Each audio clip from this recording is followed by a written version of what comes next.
Hello, dreamers and wanderers of imagination. Do you ever wonder what happens if the stars decide to play a trick on us? If the maps we've trusted for centuries suddenly betrayed us, and instead of skimming peacefully past the sun, a traveler from deep space chose to make Earth its final resting place? Tonight, it's the mysterious interstellar comet 3I Atlas, not gracefully sliding past our cosmic neighborhood as astronomers predicted, but swinging off course, roaring silently through blackness, spilling destiny across our small globe. You will be fully surprised what happens next. Close your eyes for a moment. Imagine the sky your ancestors once navigated by, the same stars guiding farmers, sailors, and poets for thousands of years. Quiet, still, mathematical. And now picture a new scar across this sky. A faint glimmer at first, growing night by night, stubbornly bright, never in the place it should be. Imagine realizing that the heavens are not clockwork perfection, but a living creature that can lunge when you least expect it. What if something has always been there, just out of sight? So, before we dive back in, take a second to like and subscribe to the video, only if you're patient enough to enjoy our story tonight. And if you think more people should know this story, you know what to do. Share it with the dreamers, wanderers, and those restless hearts in your life. I'd love to hear from you too. What happens if theme should we wander through next? Are you listening before bed, while working, or somewhere in the world I can only imagine? Tell me your local time, your place, as if we're all gathered in some hidden corner of midnight, one circle of voices around one invisible campfire. Now, dim the lights. Let's ease into tonight's journey together. A single announcement cracks the quiet of modern life. Astronomers at observatories in Hawaii and Chile announced something almost unthinkable. The comet 3I Atlas, an interstellar object not born of our solar system, an eternal drifter heated only by borrowed light, has altered its path.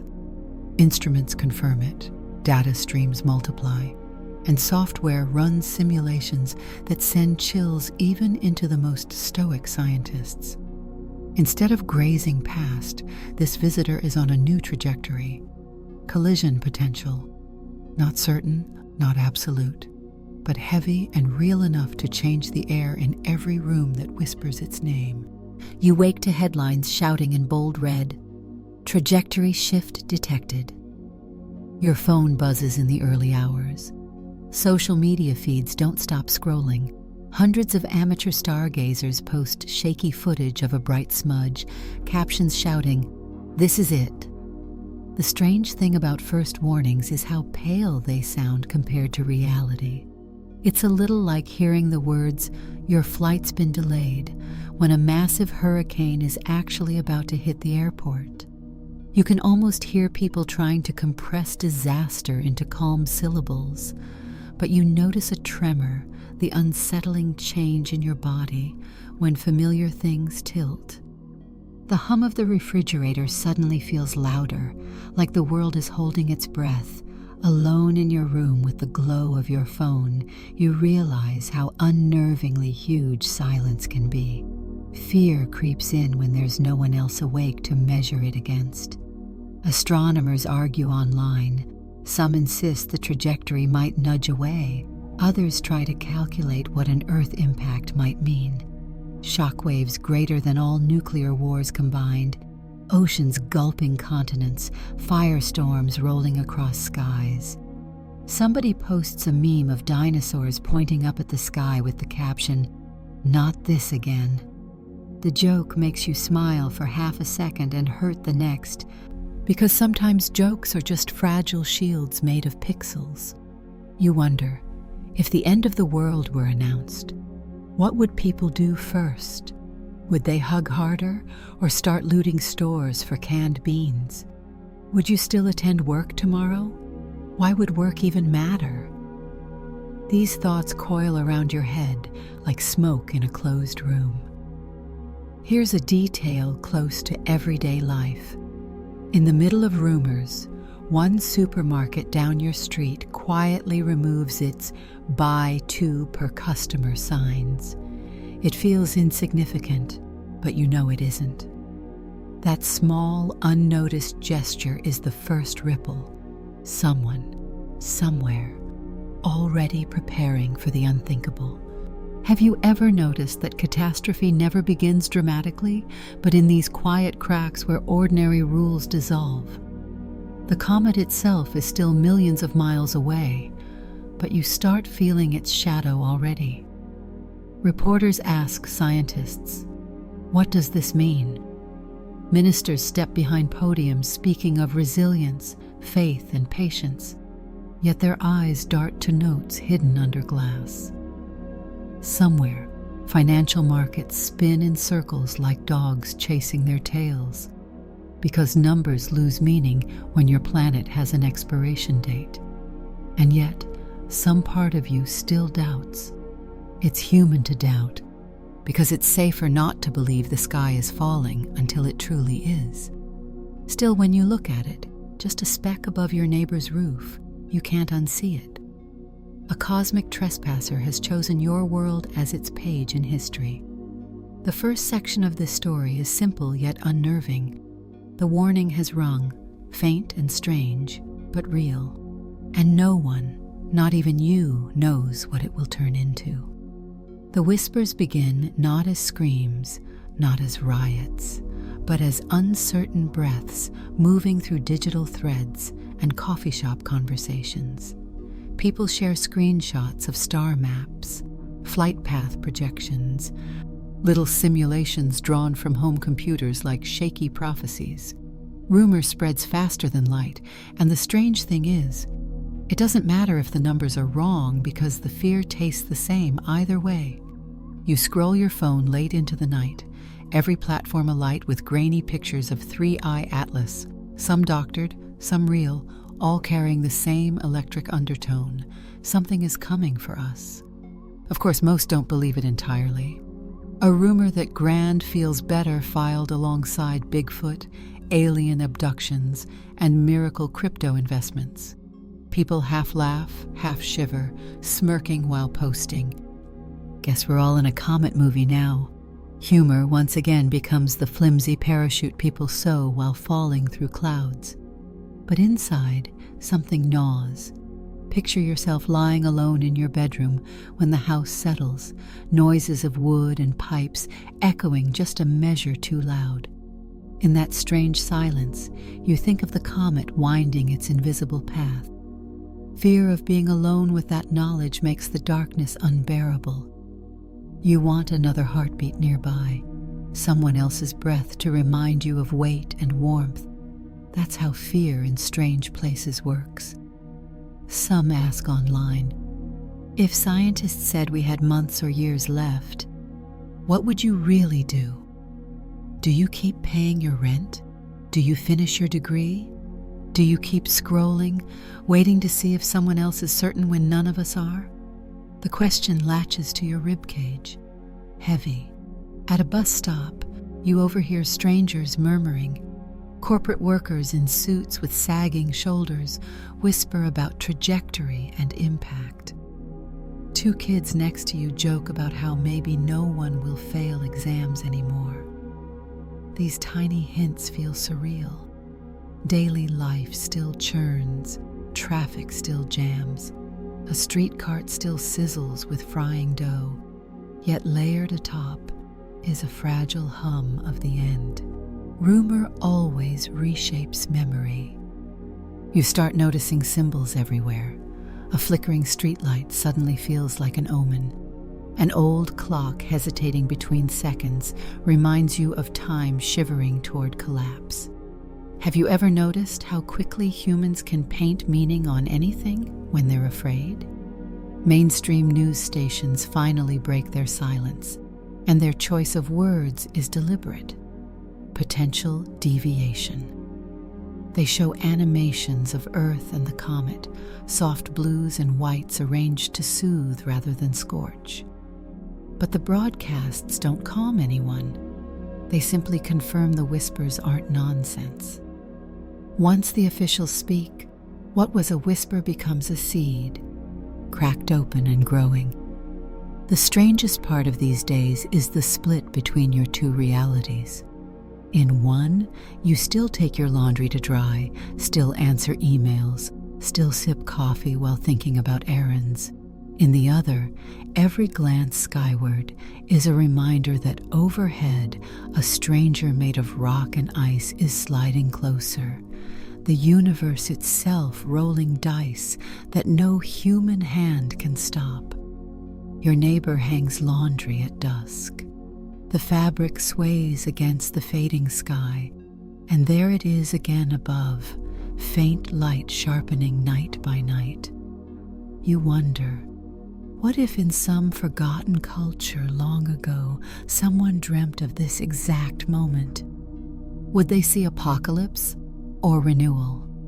That's the pull of imagination and rumor woven together. Nobody knows what is true, but everyone believes something. Governments finally step into the flood of panic, though not with the surety people crave. You watch the president, face somber beneath two bright studio lights, give an emergency address about global cooperation, resilience, and science. The words are careful, polished, and utterly inadequate. Because deep down, everyone listening knows this isn't the kind of crisis where a press release fixes the air. Different countries say different things. Some downplay the risk, trajectory uncertain, public should remain calm. Others lean into alarm. Prepare for contingencies. Citizens must start rationing. A world once split by borders and politics is now split by tone. An unstable range between lullaby and siren. And here's the unease stitching beneath all of it. Who do you believe when the only ones with numbers won't show them all? Parliaments and Congresses argue live on television.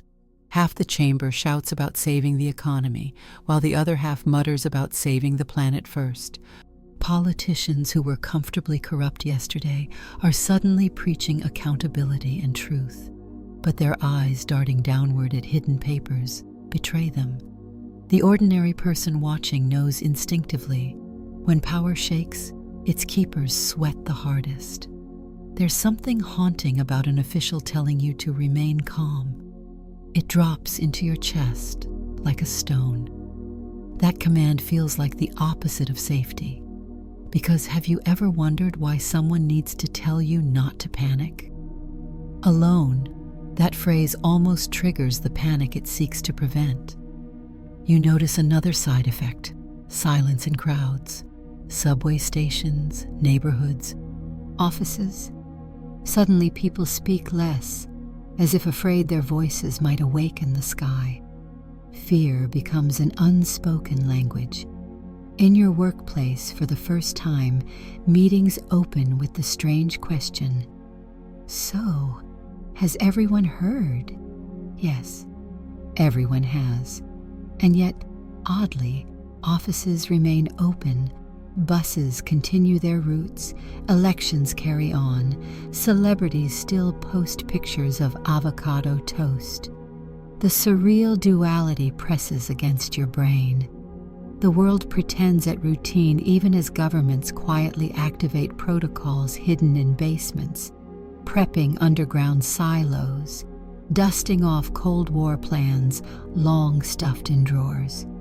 Have you ever imagined world leaders? Behind those steel and marble doors, secretly panicked just like you? Imagine them scribbling shaky diagrams with coffee-stained hands, blowing dust from old binders labeled "Catastrophe Response." Imagine them looking at their families, rehearsing brave speeches before walking to the podium. The political response slips toward arrogance. Some governments blame others for withholding orbital data. International tension flares even as the comet approaches. old rivalries slither back under new masks. One nation promises defensive rockets, another whispers sabotage. Ordinary people sense the futility, yet leaders still spar, as if pride could outvote gravity. And in all of this noise, the ordinary truth cuts sharper. Most countries do not have a plan for something cosmic. Hurricanes, yes. Pandemics, awkwardly. Nuclear accidents, maybe. But a chunk of interstellar ice and stone pressing down on Earth? That playbook has blank pages. The irony is chilling. For centuries, humanity yearned to reach the stars. Now, a star-wandering visitor wants to reach us, and our leaders are paralyzed by microphones and committees. You can't help but ask yourself, if survival depended only on you, without leaders, without institutions, what would you do differently, starting tomorrow? The first thing to unravel is not the skies, but the numbers. Markets spiral like birds flushed from a tree, each screen filled with charts plunging, currencies wobbling like fevered pulses. You watch the crawl of headlines. Dow plunges, futures halted, oil spikes then collapses, gold hits record high. The absurdity is clear. What does gold matter if the sky itself intends to fall? But that is the way of societies built upon belief. Once that belief trembles, the entire building sways. Suddenly, your paycheck feels like paper from a board game. Bitcoin rockets upward in speculative mania, then crashes overnight when people realize a comet can't be bribed with code. Credit card debt evaporates in imagined insignificance. Who will come collecting at the end of the world? Yet the phone calls don't stop. Automated voices still remind you of due dates because machines haven't been told the cosmos is changing course. At grocery stores, panic accelerates. Shelves stripped of water first, then batteries, then canned goods, then absurd things, pet food, anything with salt, even scented candles. You see someone grab 30 loaves of bread in trembling arms, even though everyone knows bread lasts only days. It isn't logic driving hands now, but the oldest instinct. Take, hold, hoard. Society begins to learn that waiting in line feels like standing on the edge of the abyss. Fear fills every gap between strangers. Have you noticed how easily politeness evaporates when people worry about scarcity? One kind word goes unspoken, but a shove becomes natural, a scowl automatic. Financial specialists on television try to soothe public nerves with jargon about temporary instability and market corrections, but their voices wobble like clock springs stretched too far. A clip goes viral in which one banker caught off mic mutters, "What's the point? It's all going." That clip becomes the anthem of collapse, shared and remixed with comet fireball memes until it feels like a twisted lullaby for billions. Being alone at home, you glance at your wallet. For the first time, the plastic and the paper inside feel utterly useless. It sinks into you with a chill deeper than debt or poverty. Money never had weight, except the collective dream that it did. And now that dream is cracking. Have you ever wondered, when everything collapses, what would rise up to take its place? The wealthy sense faster than most that currency is shifting. Private buyers scoop steel, cement, land in distant countryside, tickets on rockets that may never leave the pad. They invest not in hope, but in exit. You, meanwhile, clutch a receipt for a week's groceries and feel the great divide of the world yawning wider with every purchase. And still, daily life limps along. Delivery drivers bring packages, cafes ring orders, stock tickers crawl endlessly. Humanity clings to motion like a stubborn clock refusing to stop, even as the comet grows larger through telescopes, undeniable, impatient. Hoarding isn't announced like a war.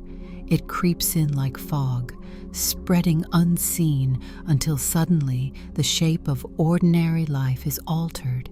You walk down your neighborhood street, and the once steady aisles of the supermarket are hollow now, stripped skeletons of aluminum, flour gone, rice gone, water stacked last week in neat blue towers vanished entirely. The store feels like a museum of absence, the echo of wheels on tile, the only reminder that people have passed through here like locusts.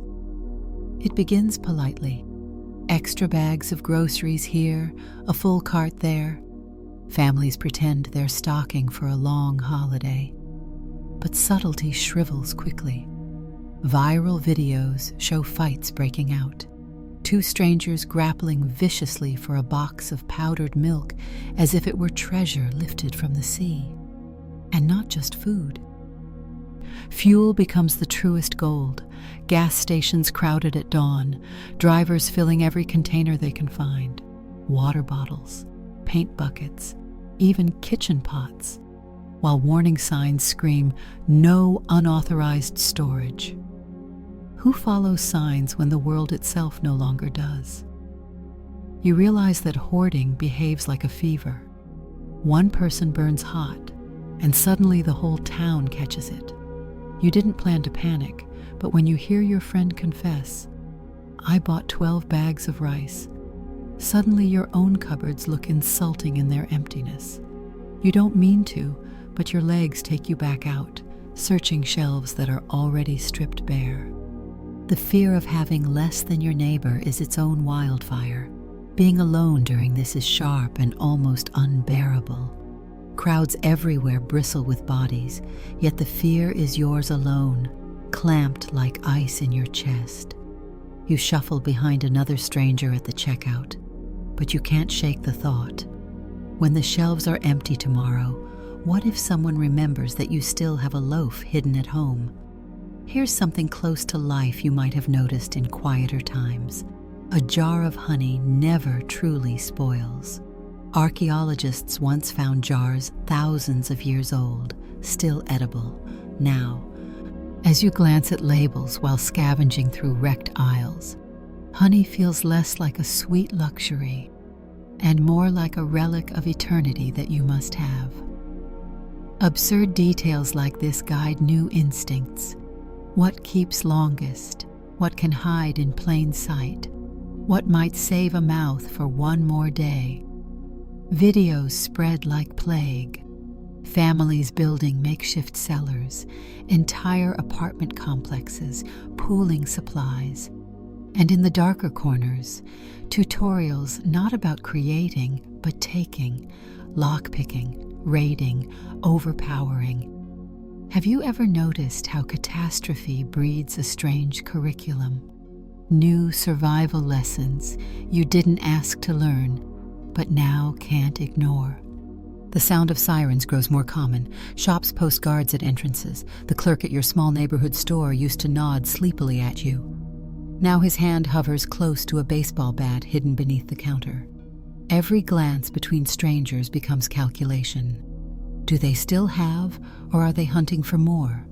And yet, amid selfish frenzy, a strange comedy lingers. One viral video shows a man buying 30 rolls of glittery birthday wrapping paper. When asked why, he shrugs. Well, it was the last thing left. For a second, silence breaks into laughter, brittle but real. Sometimes humor arrives precisely at the bottom of the barrel, stubbornly refusing to vanish. The comet is still weeks or months away, too far to scorch the sky, but its echo lives here already, disguised in panicked breathing and hollow shelves. Nothing has struck Earth yet, but you feel the impact growing in the shape of your neighbor's eyes, widening, guarded, hungrier day after day. The question now tightens and scratches. In this swelling tide of hoarders, what will you cling to? Will you keep gathering until your cupboards overflow? Or will you trust in community, in sharing, even knowing that kindness might paint a target on your back? The idea of shelters blooms overnight. half science, half fantasy, fully desperate. Experts on television speak in calm tones about deep earth bunkering solutions, and architects suddenly find themselves vaulted into celebrity. Animated diagrams circulate, colorful models of underground halls stocked with kitchens, sleeping quarters, hydroponic gardens, bright promises like glossy brochures for luxury condos, only buried beneath soil and steel. Survivalists, the ones who owned rural cabins and hoarded canned beans long before anyone else cared, now stand vindicated. They stream videos online, voices smug under lantern light, announcing, "We told you so." We've been ready for decades. They speak of geothermal ventilation, solar storage, radiation shielding, even communal governance under rock. That last part sounding more like a cult charter than a blueprint. Yet millions watch, not out of amusement, but hunger for possibility. And ordinary families, you included, start to dream of retreat. You lie awake imagining hand-dug basements reinforced with whatever you can buy, stocked with jars, candles, bandages. Never mind that most homes weren't made for such weight. Imagination is cheaper than cement. Fear fills in the gaps of engineering. Being alone when planning a hole to survive in is a singular dread. The silence presses too thick. You picture walls crumbling, air thinning, yourself buried in a self-made tomb. The thought gnaws. What if shelter becomes coffin? No wonder society's richest cling instead to high technology, to glittering bunkers that promise survival without claustrophobia. Everyday nuggets now twist with grim importance. For example, potatoes will grow in near darkness if you let them sprout. That detail, once a dull fact about your kitchen cupboard, now becomes a miracle. You imagine survival gardens sprouting in concrete corners, glowing by flashlight. And you wonder, how long would a human body last eating nothing but potatoes beneath the earth? Would it be enough? The rich transform imagination into reality. Construction roars at remote estates, convoys carrying machinery into forests, mountains, deserts. On satellite photos, new scars appear in landscapes, things buried beneath, sealed with steel. Private companies market membership bunkers, charging entry fees that dwarf the life savings of the ordinary. Pamphlets advertise luxury, cinemas, gyms, gourmet kitchens, spa therapy, because even in apocalypse, the wealthy crave amenities as much as air. Have you ever imagined what those foyers look like? Descending into the earth, greeted not by cold rock, but velvet walls, chandeliers, and cocktails served by trembling staff. The absurdity pricks a laugh, bitter and sharp, but envy hides there too, because part of you, fragile and human, whispers, "At least they will live." Communities shift instinctively. Survival cooperatives rise. Whispers pass about fundraising, wood gathering, digging. But where will the concrete come from? The steel, the filtration systems? Survival dreams feel like castles made of chalk, handsome to imagine, but rain will wash them away. And through it all, officials murmur reassurances. Shelters are unnecessary. We are exploring deflection solutions. You watch their thin smiles, and the words ring hollow, because in every country permits for subterranean construction are quietly rubber-stamped. Government ministers know what's coming. They want their own caves too. So you sit there in dim light, map on the table, scribbling what-ifs and budgets you don't have. Every note you write hums with the same cruel truth. Survival isn't about fairness, or planning, or who deserves to live. It's about who has the deepest earth, the thickest walls, the darkest corners, hidden from the storm above. And once more the question breathes in your bones. Will you try to carve your own hollow refuge in stone, or put your faith not in walls, but in chance, sky, and strangers' mercy. The spectacle of the rich escaping becomes impossible to ignore. It's broadcast not through official channels, but in glossy leaks, paparazzi drones, whispered exposés uploaded before vanishing mysteriously. You watch sleek rockets lifted onto secret launch pads, starch white craft with private logos replacing national flags, billionaires standing at podiums painted as visionary contingency. They smile and say, "We're safeguarding humankind's future." But you and everyone else hear the hidden message humming beneath. We are safeguarding ourselves. Private living quarters, designed like luxury hotels, are welded into underground bunkers miles beneath arid plains and barren mountains. The wealthy parade blueprints dripping with extravagance, swimming pools underground, indoor forests powered by artificial sunlight, entire wine cellars stocked with vintages older than history. You try not to laugh bitterly, but it cuts deep. Those who profited most from a fragile world are now burrowing into its shell like pampered moles. Aloneness crashes on you again. You picture water dripping in the cavern of your imagination while above ground. Rockets tear the sky in streaks of flame. Have you ever felt excluded not just from wealth, but from the future itself? That ache bites sharper than hunger.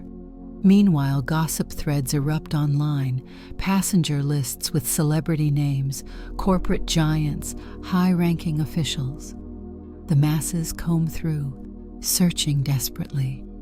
Is their favorite musician, actor, or maybe their neighbor's wealthy cousin among the chosen?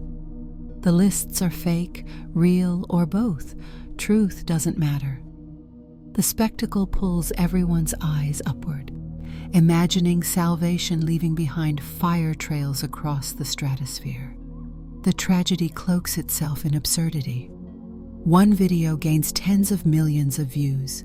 A celebrity chef boarding a shuttle with a suitcase only full of truffle oil.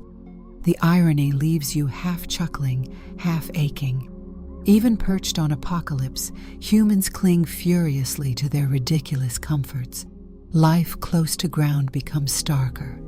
While rockets rise, the poor crowd outside construction sites, trying to glimpse gates of bunkers sealed shut before their eyes. Police lines form. Protests explode. Have you ever asked yourself what you would do when you see doors closing forever and you're on the wrong side? Would you scream? Would you fight? Or simply turn away and let silence eat you whole? Around you, memes flood with contrast. Billionaires boarding crafts while families huddle in candlelight, jokes about needing a 10-figure bank balance just to breathe post-impact. But beneath every joke whispers the same grief, that money carves deeper than ocean trenches, even when oceans themselves threaten to boil. You feel curiosity stretch strange inside your chest. What will happen when those rockets actually leave? Where will they go? Tiny metal coffins carving dark seas of endless night. Sure, they promise colonies, lunar refuges, Martian bunkers. But have you ever truly thought about loneliness among the stars? Earth burning behind, silence ahead forever. Maybe survival is not escape. It's facing ruin together. Because as you look around, watching skies blaze with contrails, one cruel truth lands heavy. The rich are not buying time. They're buying distance. And the rest of humanity is left staring upward, jaws open, shadows lengthening. While the rich vanish beneath the ground or streak away into the dark with their rockets, the poor remain. Billions of bodies bound not by poverty alone, but by gravity itself, anchors that cannot be lifted. In slums, in cities, in shopping malls and crumbling villages, survival doesn't look like gleaming bunkers or pressurized suits. It looks like scavenged plywood hammered across a basement window. It looks like steel barrels buried in someone's yard. It looks like desperation shaped into something resembling hope. You walk through neighborhoods lined with flickering street lamps, and already the marks of division show. Windows shuttered tighter, padlocks gleaming new. Those who have a little cling to it with ferocity, while those with nothing linger nearby with hollow eyes. Every friendly wave feels like a memory instead of a reality. Once, communities laughed together across fences. Now neighbors barely whisper, mistrust dripping from every exchange. Survival is no longer togetherness. It's secrecy. Being alone in this landscape magnifies every noise. The scrape of shoes behind you, the hollow knock of wind rattling tin.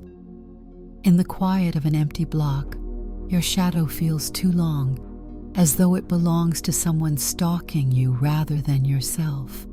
This is everyone's private terror now, not the comet yet, but the strangers we're left among. You carry fear with you like a second heartbeat, but in ordinary life, you still crave stability. You see families planting quick crops in empty lots, beans, greens, whatever seeds they had once bought for leisure now pressed into service.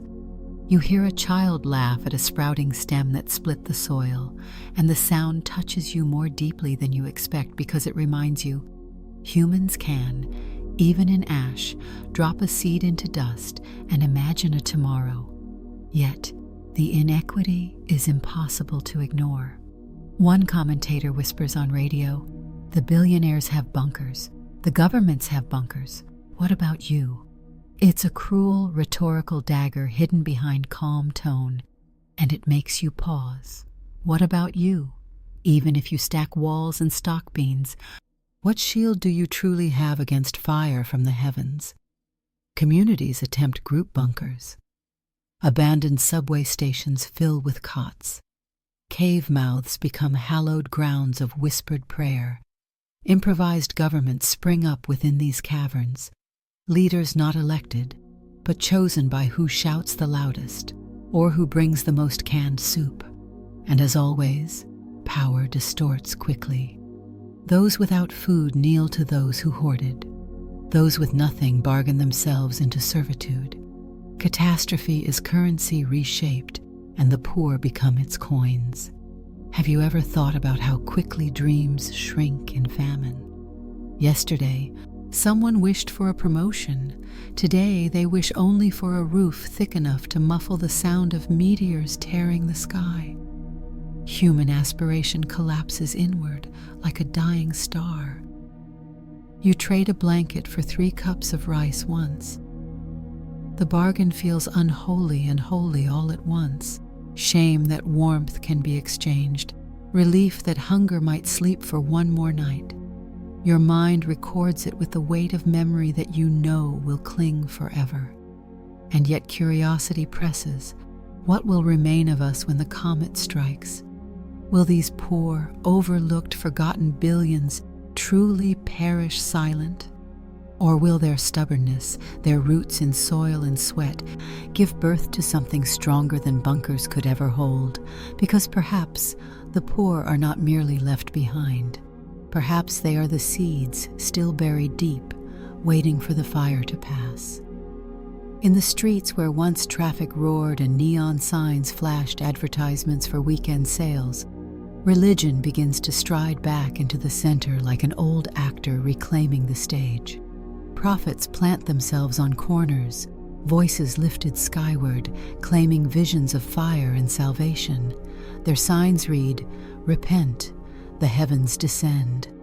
Passers-by stop, some scoffing, others folding their arms tight across their chests. The comet has given their sermons teeth, and for the first time in a long time, people listen. You feel the shift in the air. A hunger not just for food, but for meaning. Crowds desperate for certainty turn their heads to preachers in makeshift robes, to church bells tolling overtime, to mosques swelling with believers who had drifted years before. The revival isn't born only from faith. It's born from fear, the kind that prickles skin when you're alone late at night. Because the question now lingers in every silent room. What if all of this is judgment, and you've lived carelessly until now? An odd thing happens. Religions splinter as much as they unite. Some claim the comet is punishment, others call it cleansing, rebirth, cosmic opportunity, and new sects sprout overnight. A group online forms around the belief that the comet is not destruction, but transport, a bridge to new existence, a galactic arc. They wear silver-painted robes, stand in high places, and chant to the growing light in the sky. Videos of them spread like wildfire, somewhere between comedy and disturbing ritual. You wonder, when certainty burns away, how many people invent new gods simply to feel steady? One preacher stands outside your subway station, voice rough but magnetic. He grips a microphone hooked to an old speaker and bellows, "The rich think they can hide from the sky, but tell me, where will their bunkers save them when it is the soul the heaven's way?" People gather. Some weep. Some cheer. For a moment, his certainty feels like a shield against the chaos. Being in that crowd presses warmth into you, though somewhere inside a whisper asks, what if this is just another scam, one more way to milk the desperate? Here's a small, close-to-life detail. During normal times, when blackouts happened in your city, people instinctively lit candles and gathered. Darkness alone pushed bodies together. Now, as rolling shortages strike again, churches fill not just with devotion, but with the simple human desire to not endure silence alone. Candles flicker in rows of hands, faces glow, hymns blur with sobs. It feels less like theology and more like survival. Have you ever noticed how quickly belief spreads when it answers more questions than science dares to? Astronomers give probabilities, margins of error. Prophets roar with certainty. And certainty, even false, is the sweetest currency in a world unraveling. Still, unease curls sharp in the back of your neck. You walk home past another gathering, where a man, hands stained with soot, shouts of choosing who must be spared, who must be abandoned for divine justice. The crowd howls with him, and you realize faith can heal, but faith twisted can also sharpen teeth. When survival is scarce, God talk can become a blade. Curiosity lingers. When the comet does come, will it silence these voices or ignite them forever brighter against the ash sky? Science answers faith not with thunder, but with debate. Universities hold emergency conferences streamed live around the globe, panels of physicists adjusting glasses, astronomers pointing at star maps riddled with dotted lines and arrows. The question gnawing at the world is simple. Can we divert it? Or must we endure it? Their tones are clinical, their words threaded with numbers that sound more like lifeboats than mathematics. Impact energy measured in zettajoules, probability of ocean strike at 0.27, possible deflection window narrowing. Yet underneath those words, even you can hear the crackle of doubt. Because numbers are just scaffolding, and when falling sky presses down, scaffolding shakes. Watching them debate is like listening to surgeons argue during mid-surgery. One insists on cutting, another insists on waiting, and somewhere beneath their gloves, the patient bleeds away. You glance at the comet's pale streak above rooftops and feel yourself whisper, while they argue, it keeps coming. Being alone with this knowledge is a subtle, piercing terror. You try to share a statistic you heard with a friend, but their shrug cuts it down. People either believe too much or not enough. And in the quiet afterward, sitting half in shadow, you wonder if maybe you shouldn't have spoken at all. What if silence was safer than the sound of facts? which only echo panic. Practical details ground the conversation too. Have you ever considered the sheer force required to move something as massive as a comet? Strapped rockets pushing against ice miles thick, gravity playing tug of war, like trying to stop a mountain with bicycle brakes. Yet panels insist maybe, and that maybe rubs thin against the skin of billions waiting, needing something firmer. Newspapers highlight a fringe option: nuclear detonation. It sounds cinematic, rattling with heroism and doom at once. But watching scientists shake their heads, you learn something unsettling. Detonating too close might shatter the comet into lethal shards rather than stopping it. It's worse, not better. Thousands of fiery bullets instead of one colossal blow. For the first time, Hollywood fantasy feels not grand but cruel, misleading the very hope people cling to. Have you ever noticed how doomed paths often glitter more than safe ones? The public cheers big bomb strategies louder than quiet deflection plans with higher odds. The drama comforts even if the reality kills, and something else creeps into scientific voices: philosophy. A respected astronomer one evening admits softly, "This is ground we cannot control. Perhaps our role is not to win, but to witness." The line lingers, repeated endlessly online. It is either consolation or surrender. The interpretation depends on whether you seek courage or admit despair. The longer they argue, the clearer the divide. One camp clings to engineering salvation. Another whispers futility.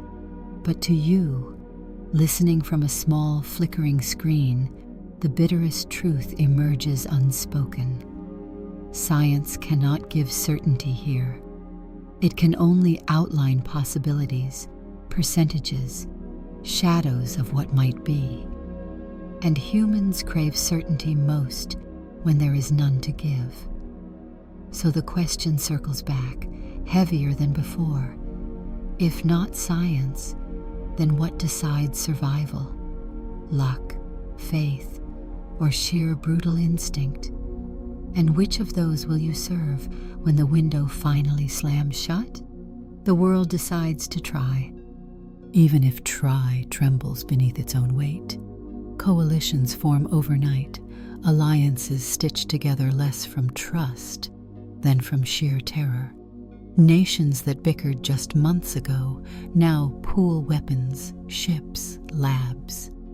The phrase planetary defense network spreads across screens, glowing with urgency, dressed in acronyms that sound sturdier than they are.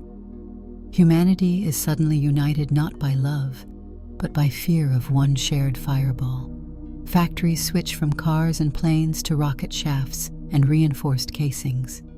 Satellites are reprogrammed to watch Three-Eye Atlas with grim devotion. Launch pads light against twilight. The sky itself becomes theater. The plan? To hit the comet with enough force to nudge its path, just slightly, just enough.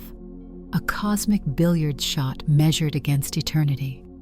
The numbers sound ridiculous, yet for the first time since panic began, people cling to them like prayers. Crowds gather around televisions, chanting like sports fans at countdowns. For all its danger, there is also spectacle, human defiance painted in smoke and flames against a sky already scarred by the comet's glow. School children hold banners of rockets in crayon. Citizens huddle outside electronics shops to watch live feeds, trembling, daring to believe humanity will fight for its breath.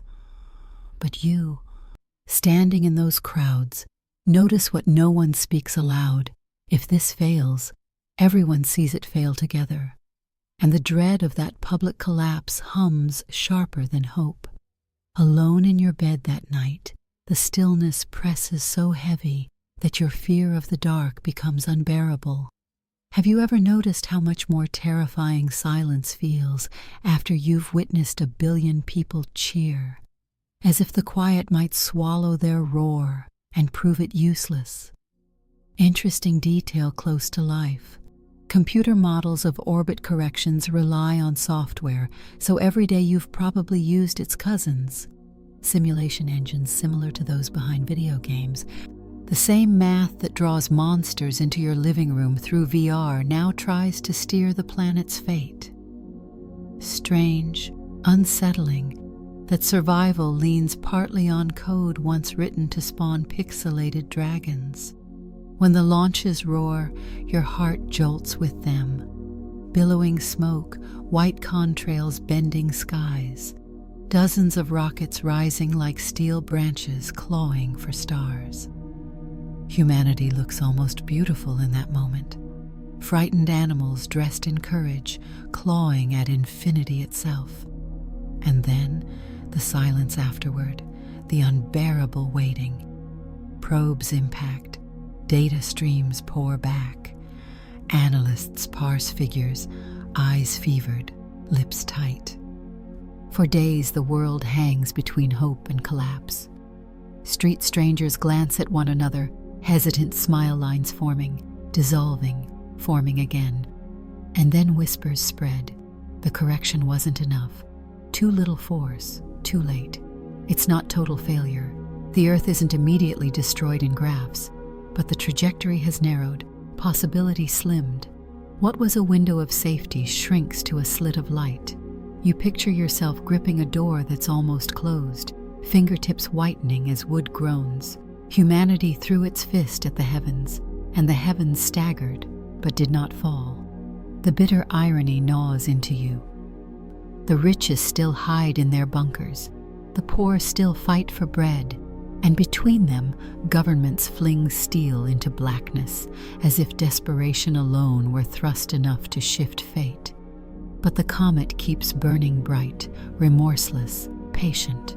So you whisper in the darkness where no one hears. Was trying enough, or just theater to calm us before the end? Hope shrinks into fractions, and something else grows in its place. Rage. The line between those with safety and those without crystallizes sharp enough to cut skin. Overnight, barriers between classes solidify into walls that look like destiny itself. While billionaires seal bunkers and governments allocate hidden facilities to military elites and senators, the rest of society begins to boil. Whispered lists circulate online, rumors of who's been granted seats underground. Entire threads rank families of politicians by probability of survival.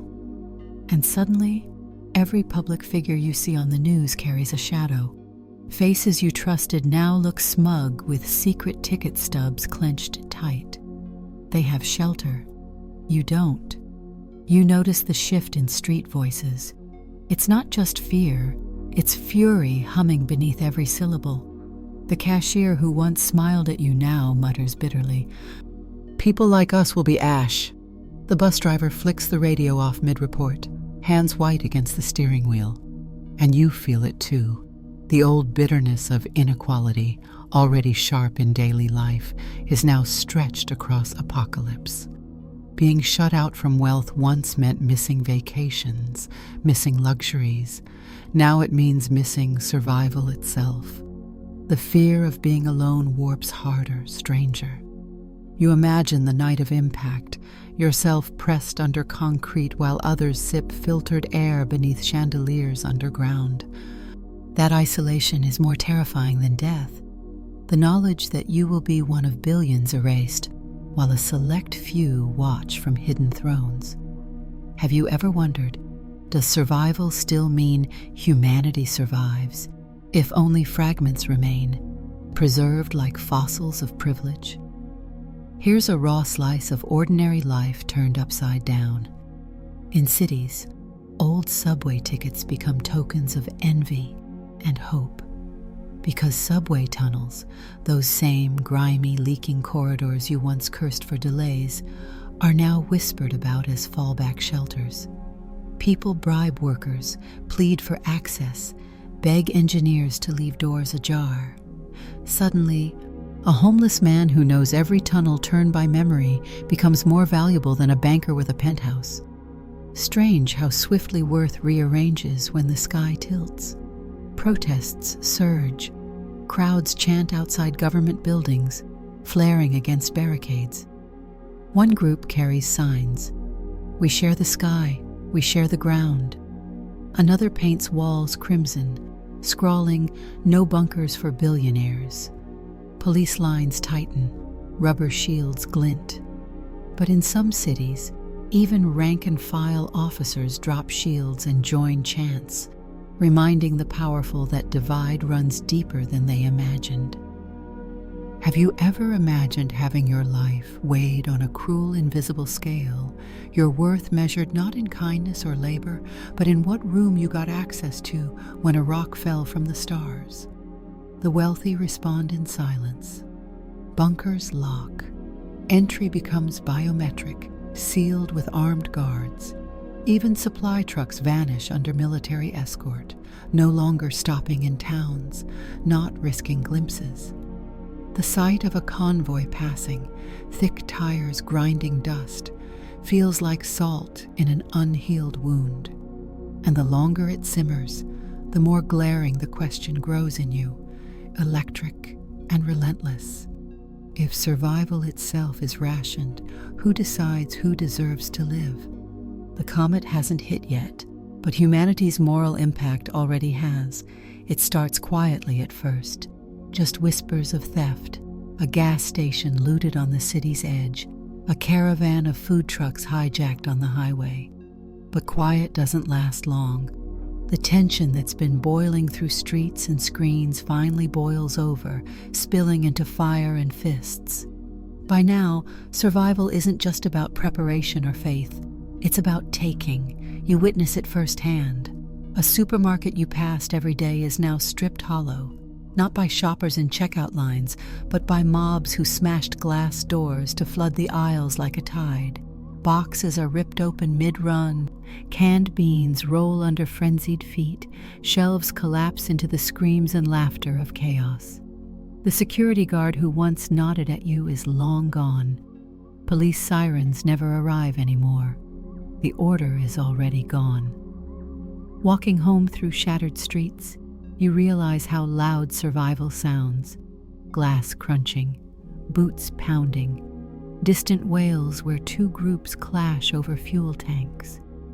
Aloneness takes on a new flavor here. Not the cold silence of abandoned aisles, but the chilling certainty that no one will help you if hands claw for what you hold. You are just another shadow among desperate shadows, and in that mob, an individual means nothing. Something close to life grounds this chaos: bread. Everywhere you go, you notice it. Torn loaves in streets, half-stale chunks traded like currency, bakeries overrun. Bread, the most ordinary staple of your mornings, reborn as treasure in the end times. And it makes you pause, a grim reminder of how fragile comfort always was. Looting spreads wider every day. Pharmacies raided in the night, medicines swallowed or resold at impossible prices. Electronics stolen not for entertainment, but stripped for batteries that could keep lanterns glowing one more week. And food stores are no longer the only targets. People storm hardware shops, pawn stores, even clothing outlets, because when the world tilts toward ruin, nothing is truly useless. Have you ever noticed what panic does to memory? Later you'll struggle to recall the faces in the crowds, their clothes, their eyes. All you remember are the hands, the way they reached, grabbed, tore, as if hands themselves were a separate species now, wild creatures hunting for anything warm to hold. You stay off the main roads. You slip instead through alleys, hugging walls, clutching what little you were able to bring back from your last errand. You wonder if someone is watching, waiting for a moment when you step without caution. The fear grips deeper in darkness. The terrifying thought of being singled out, taken down by strangers who've chosen you, not because of who you are, but because you're simply there, with something they need. And here's the bitter paradox carved into your chest. Sharing used to feel noble. Here, it feels suicidal. In one crowded block, you see a woman hand her last 2 bottles of water to a thirsty child. Before the smile can even warm her face, strangers yank the bottles away, shove her to the ground, vanishing into the chaos. Altruism swallowed whole in seconds. It rings a cruel question from you. Is kindness still possible when survival itself is theft? By the time fires light up distant rooftops, smoke licking the reddening comet in the sky, you understand what the textbooks never taught. Societies don't collapse in one grand fall. They peel, strip, fragment, until finally the thin threads of civility snap. You smell it burning in the night air already. When riots cool into ash, another kind of terror settles in, the sharp personal kind, the fear that stalks you when the noise dies. Crowds may be violent, but crowds at least give anonymity. Silence strips that away. The moments you dread most now are not when the streets roar with shouts, but when the alleys echo with nothing at all. You walk home one night, stepping past overturned bins and shattered windows, and the realization smothers you. No one is following, no one is there, no one may ever be there. Every creak of wood, every drip of a leaky pipe, twists into the suggestion of unseen eyes. Alone, imagination becomes predator. And have you ever noticed how fear of being alone multiplies when you can't tell if the world ended outside or inside you? Shelters, bunkers, riots, they mean little in these moments. The real survival is in fighting back the panic that hisses in your own ears. At night, you pull blankets over your face not for warmth, but for the illusion of protection against the hollow dark pressing against your ceiling. Yet amid the solitude, the smallest details catch your attention, reminding you that life persists. A cat dashes across rubble, tail flicking, indifferent to disaster. It stops to lick its paw by a broken streetlight, calm, casual, stubborn. Something about that stray calms you, proof that instinct can still find rhythm even in ruin. It makes you ask a silent question: if the comet falls, who adapts faster? Beasts who never needed bunkers, or us with all our towers and rockets? In the absence of community, objects become companions. A flashlight beam feels like a friend. A tin can rattling at your belt feels like a secret ally. You catch yourself speaking quietly to things, muttering reassurances into the empty room, half joke, half plea. And yes, loneliness turns you strange. Humor clings in odd places. One night you laugh at your own reflection in a shattered mirror, telling it, "At least you showed up." The sound echoes longer than expected, and the echo itself almost sounds like company. There's another haunting fact that grips your mind. Being alone triggers survival instincts that normal days never required. In experiments, isolation can make people's hearts race and skin sweat as if chased by predators, proving perhaps that our oldest enemies were never just outside caves, but inside our minds. And you're no different. The air feels filled with watchers, though your eyes see nothing. Still, imagination pulls you further. You picture the comet's arrival not as a climax, but as a loneliness deeper than any empty street. Fire tearing across oceans while you stand on a rooftop by yourself. No hand to squeeze. No voice calling your name. Does survival even matter if it's survival alone? So you cling tighter to scraps of sound. Distant dogs barking, footsteps shifting far away, anything that threads you back to humanity. Because right now, this is the sharpest terror of all, not dying with others, but living until the end with only your own shadow for company. Amid the noise, fire, and silence of collapsing order, you start to notice that some bonds draw tighter instead of tearing apart. Families, however broken beforehand, now cling to one another with a desperation sharper than blood itself. Parents grasp hands of children until knuckles blanch. Siblings huddle in corners sharing whispered promises of never letting go. You find yourself pulled into memory. Holidays back when power outages meant board games by candlelight, or the way a simple meal once laughed over felt eternal. It's strange, isn't it? At the edge of extinction, what we ache for most are the quiet, ordinary moments we once overlooked. Being alone digs claws into you, but when you visit family, or even sit across from a neighbor's dimly lit table, nerves untangle slightly. Someone's breathing beside you is suddenly a fortress against fear. It makes you wonder, have you ever realized how much survival is tied less to food and walls than to the assurance of another heartbeat across the room? Daily life reshapes inside these smaller circles. Families practice rituals of preparation, stock checks every morning, rotating who guards the water barrel at night, planning impact drills, the way schools once did for fire alarms. It's grim, functional, strangely tender. Children are told it's a game.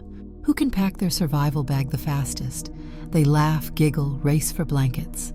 And for a few minutes even you smile, though your stomach knots at the truth beneath the play. Here's a detail rooted in life. A candle flame burns more efficiently if the wick is trimmed short. In ordinary times, such mundane knowledge sounded useless. Now it becomes sacred. Families murmur tips like this across dinner tables, as if passing down heirlooms of wisdom. Matches, jars, rope, all become treasures precisely because they anchor life to tangible objects. Conflict on the streets persists, but homes become sanctuaries against that chaos. Even neighbors, once distant, now sometimes step close, offering small trades or simple words. We're keeping watch tonight. If you hear our whistle, it means trouble. Humanity weakens, yes, but it also improvises new shapes of kinship where survival demands it. Still, questions loom unspoken. If impact comes, if fire and quake consume, is huddling together enough?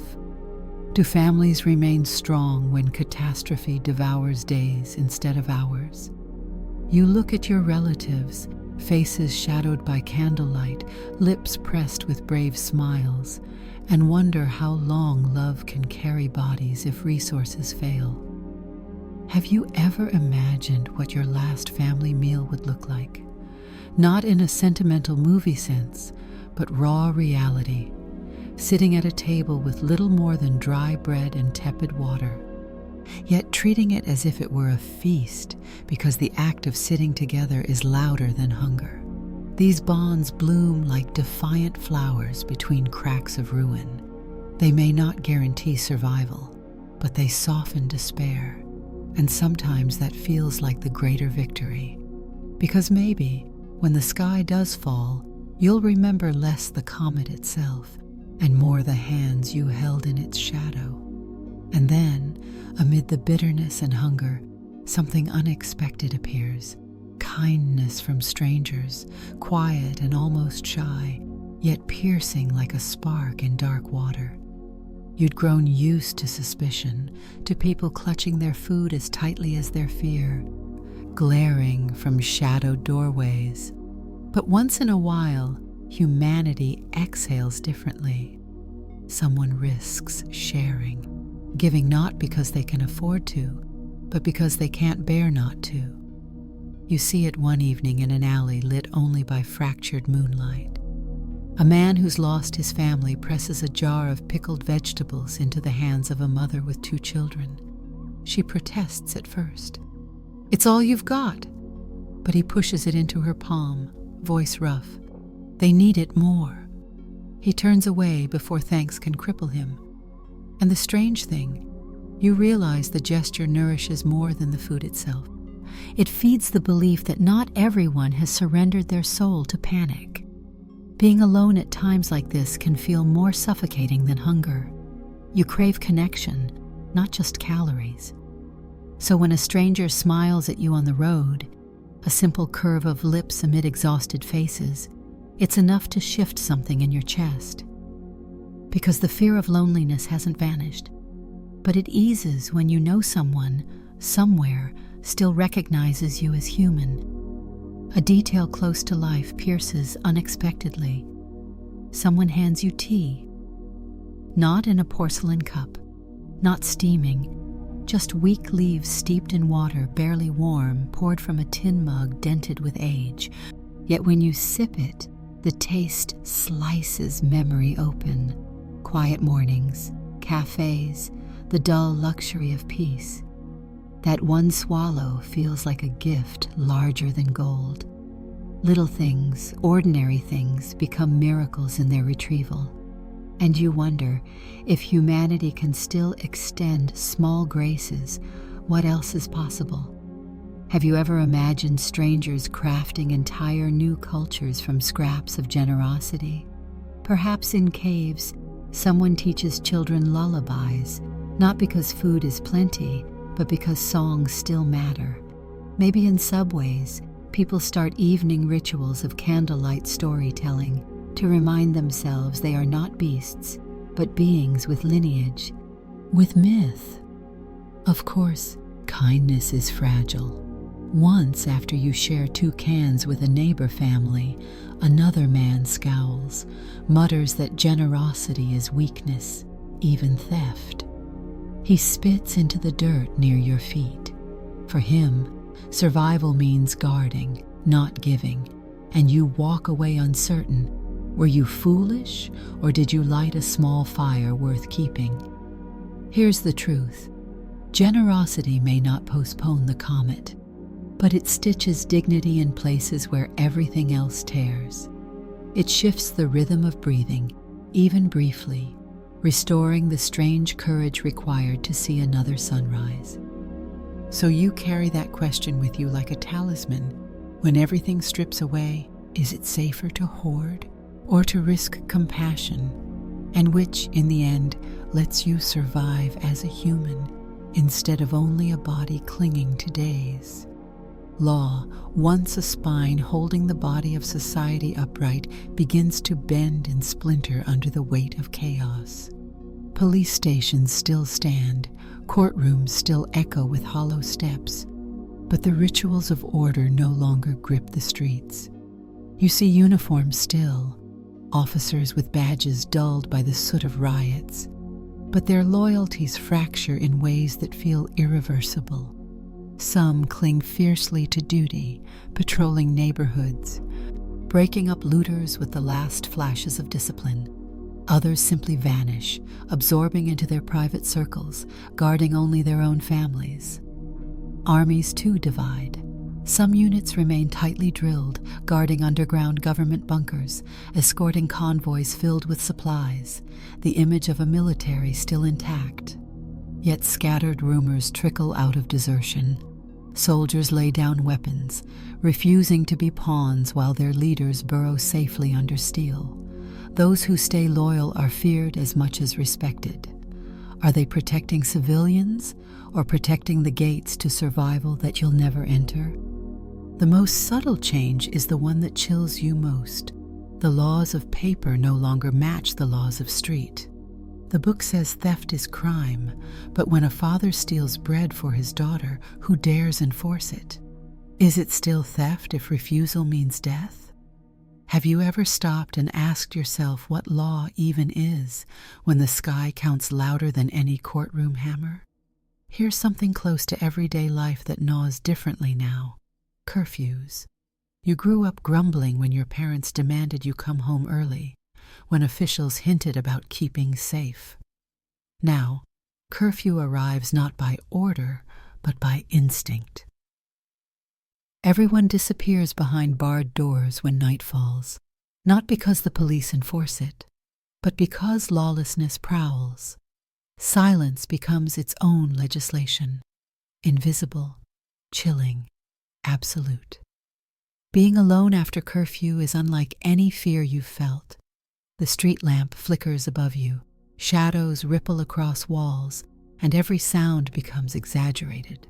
A door shutting, an animal rustling, footsteps echoing faint but near. Your imagination insists they're following.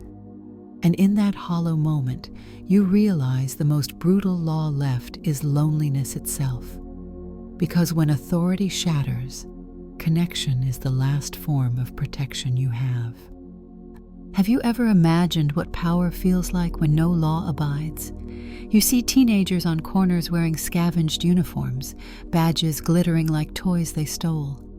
They pretend authority, waving pipes like rifles, demanding taxes from anyone stumbling past.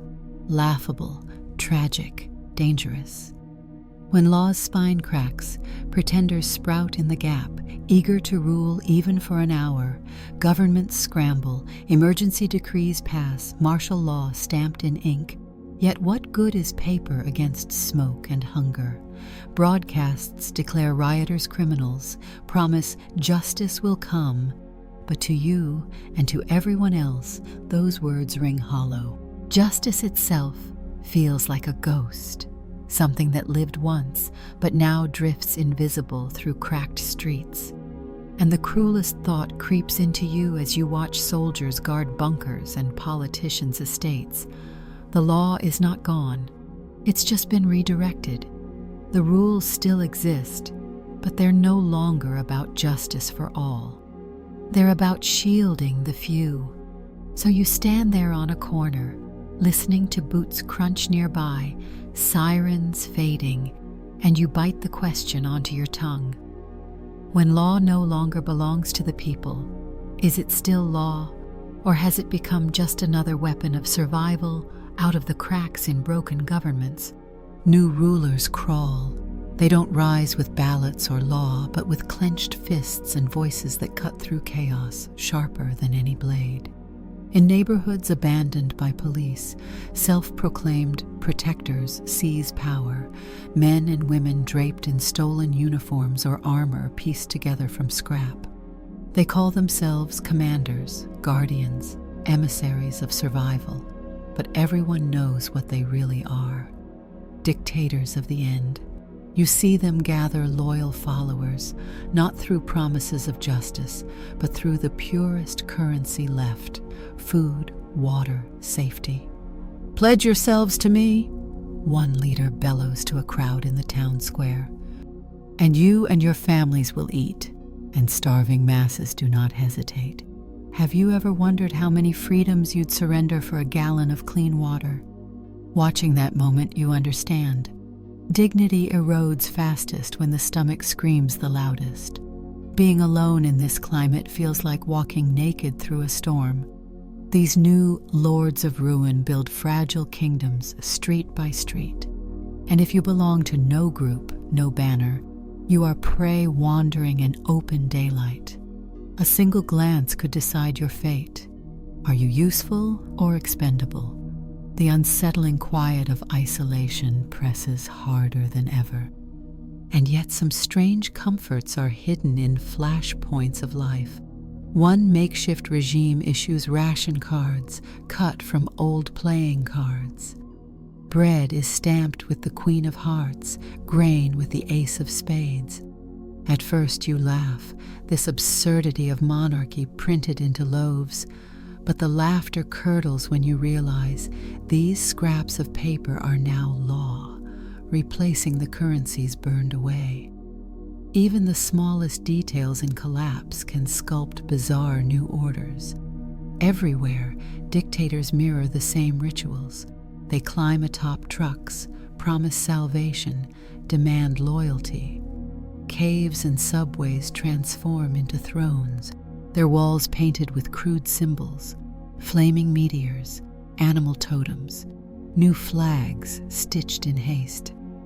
Fear becomes fuel. Have you imagined a world where strength, not truth, writes history in real time? That world blooms before your eyes, crooked and raw. The irony sears. While old governments rotted with bureaucracy, these new forces thrive precisely because of simplicity. No debates, no delays, only decree. Curfews thundered by voice, executions whispered in alleys, alliances sealed with cans of beans instead of signatures. Power in its naked, primal form.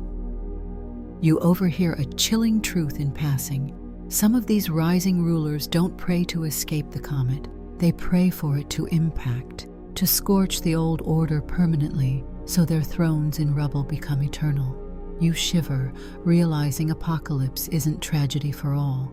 Some see it as inheritance. Have you imagined yourself bowing just to taste bread again? Would you join their banners, follow their chants? Or would you resist, knowing resistance itself may brand you disposable?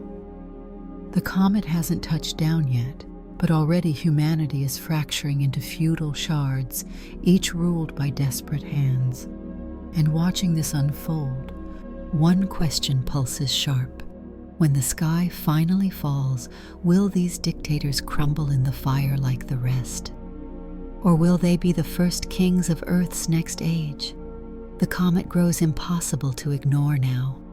At first, it was a faint smear, a faint presence in the corner of telescopes and whispered blogs. Then, a streak visible above city skyscrapers if you squinted. But tonight, as you stand under the bruised twilight sky, it sears unmistakably, a burning wound in the heavens. No telescope needed, no scientist required. Even a child's eyes cannot miss it anymore. Every horizon trembles with anticipation. People gather on rooftops, beaches, hillsides, staring upward like worshippers paralyzed before a god of fire. Photographers still click cameras, but the act feels pointless. A snapshot of doom is still doom. The comet glows brighter each night, its long, icy tail unraveling like a banner of fate. And deep down, you sense it. Time is running out. Not years, not decades, weeks, perhaps days. Governments no longer speak with smooth voices. Their announcements stumble, jitter. Some leaders vanish altogether into sealed shelters, their broadcasts replaced with pre-recorded speeches replayed on loops. The absence hisses louder than sirens. If those at the helm have vanished, what does that mean for the rest clinging to the deck? Being alone beneath the comet's growing blaze squeezes your chest different than before. It's not just loneliness now, it's awareness. You realize that every human in every city is staring at the same scar above, and yet you feel more isolated than ever because no one knows what to say. Unity without words isn't comfort, it's paralysis. Have you ever felt part of a crowd yet utterly alone, because the silence between all of you weighs more heavily than conversation ever could? Everyday reality turns surreal. Schools shut. Radios blare old music instead of updates. Even convenience stores, half empty, play cheerful jingles over speakers, though no one behind the counter smiles anymore. Life stumbles forward, but sideways, warped. You catch yourself wondering, why do the ordinary details cling so stubbornly? Why are ads still pasted on walls, promising vacations you'll never take, products that no longer matter? Perhaps because humanity fears letting go of habit, even with fire falling from the sky. Crowds chant last pleas of defiance. In one city square, thousands assemble, holding mirrors upward to flash faint signals at the comet, as if begging the cosmos to see them, notice them, maybe even pity them. The flashes flicker hopelessly in the night, a soft Morse code swallowed by distance. Watching it, your throat knots. Could desperation itself ever change a comet's course? Of course not. But desperation doesn't ask for logic, it asks for release. The fear of impact slithers into dreams. You wake sweating, imagining tremors rattling your bones. Sometimes your dreams show the comet frozen above, pausing, staring down like a red eye unwilling to blink. You jolt awake wondering which is better, that it strikes and ends it in flame, or that it hovers forever, suspense stretched until human minds snap. And still you wonder, is this sight, this final sight in the heavens, meant to be terror or meant to be awe? Because the flame above you is not only death, it is beauty, radiant, undeniable. Have you imagined what it would feel like to worship the very thing that will kill you? Many already have. As the final countdown to impact grows louder, the comet isn't just an object anymore. It's prophecy, spectacle, force, and fate braided into one burning trail of white fire splitting the firmament. Earth braces, you brace, and the silence before the quake makes every breath thunder louder in your ears. The moment arrives not with a bang you hear, but a vibration you feel, low, sonorous. Buried in the bones of the world, dawn has barely pinked the sky when a strange light blooms across the horizon, brighter than the sun itself, a wound of fire tearing against the edges of clouds. People step outside instinctively, lifting heads as if to greet it, though the greeting tastes like fear. You are no different. You feel your legs move, powerless, toward the roar. The comet no longer streaks overhead. It collides, a colossal hand striking the earth with a force words cannot cage. Not a sound at first, but a pause, a silence too deep, the moment the ocean inhales before crashing. Then, the quake. Buildings shudder, glass screams. Windows shiver into shards. The ground rolls like a living beast. If you were inside a tower, it would sway. If you were in a village, roofs would peel like pages in wind. Somewhere across the ocean, news anchors go silent as cameras tremble and feeds collapse into static. You realize, with jaw clenched, the impact wasn't theoretical, wasn't science scribbled on chalkboards. It has happened.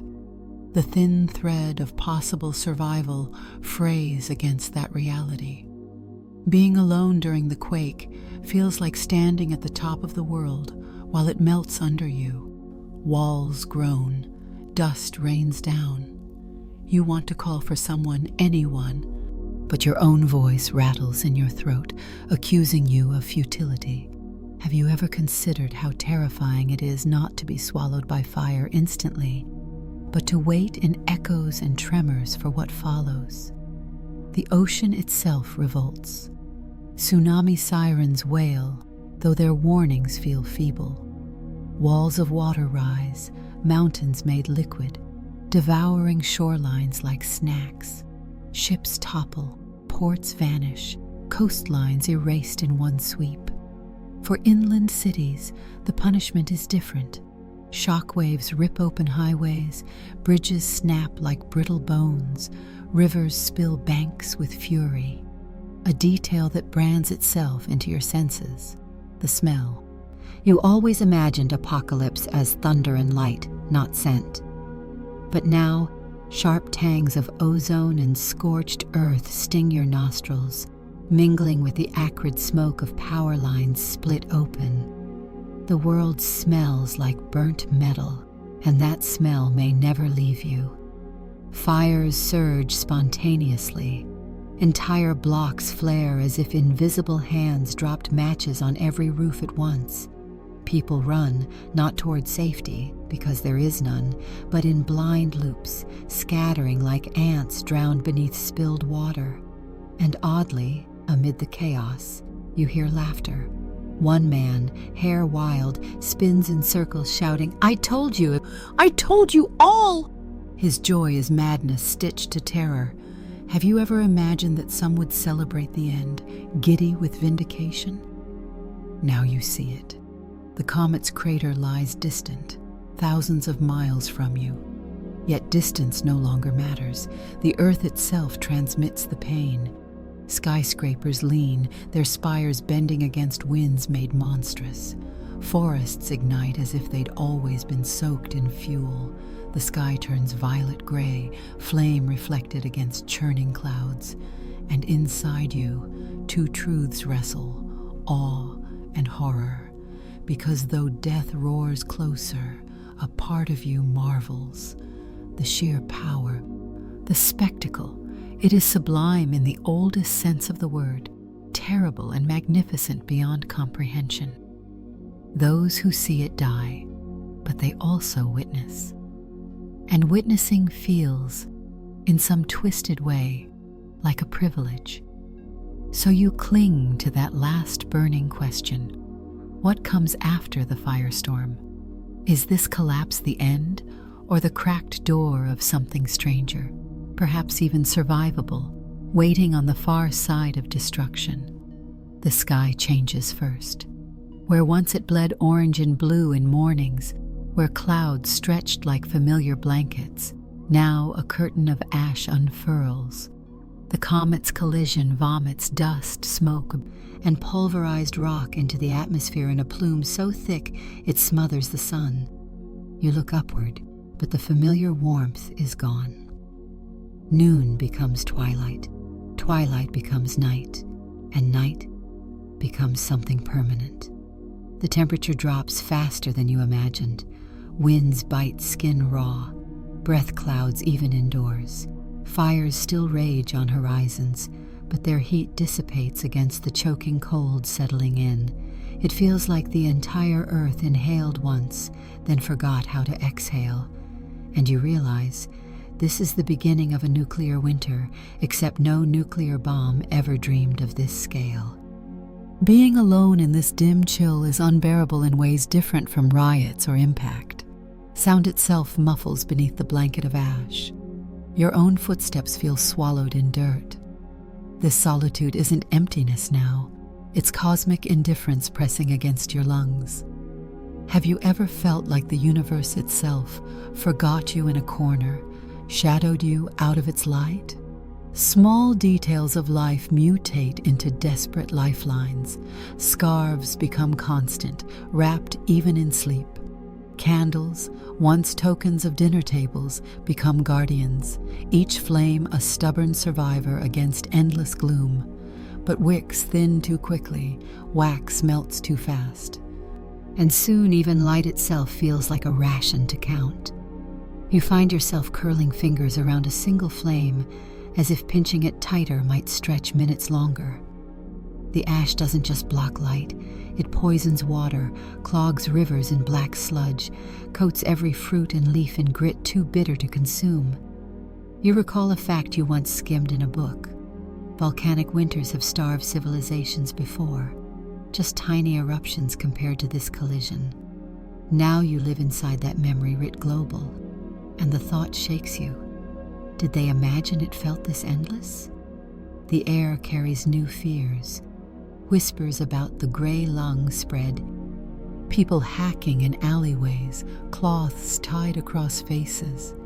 You wonder, inhaling faint grit that scratches throat. If all of us are slowly becoming fossils before the comet's second blow even lands. Because maybe death isn't the quake or fire. Maybe it's the quiet choke, slow and soft. And yet, against the smothering gray, strange beauty stirs. The skies shimmer faint auroras where sunlight bends through dust particles, glowing with colors people don't even have names for. Standing alone under violet-green curtains, you wonder, have you ever imagined beauty persisting even in catastrophe, like flowers blooming in the mouth of a grave? The days blend into darker days, crops shrivel, animals die en masse, hunters return empty-handed.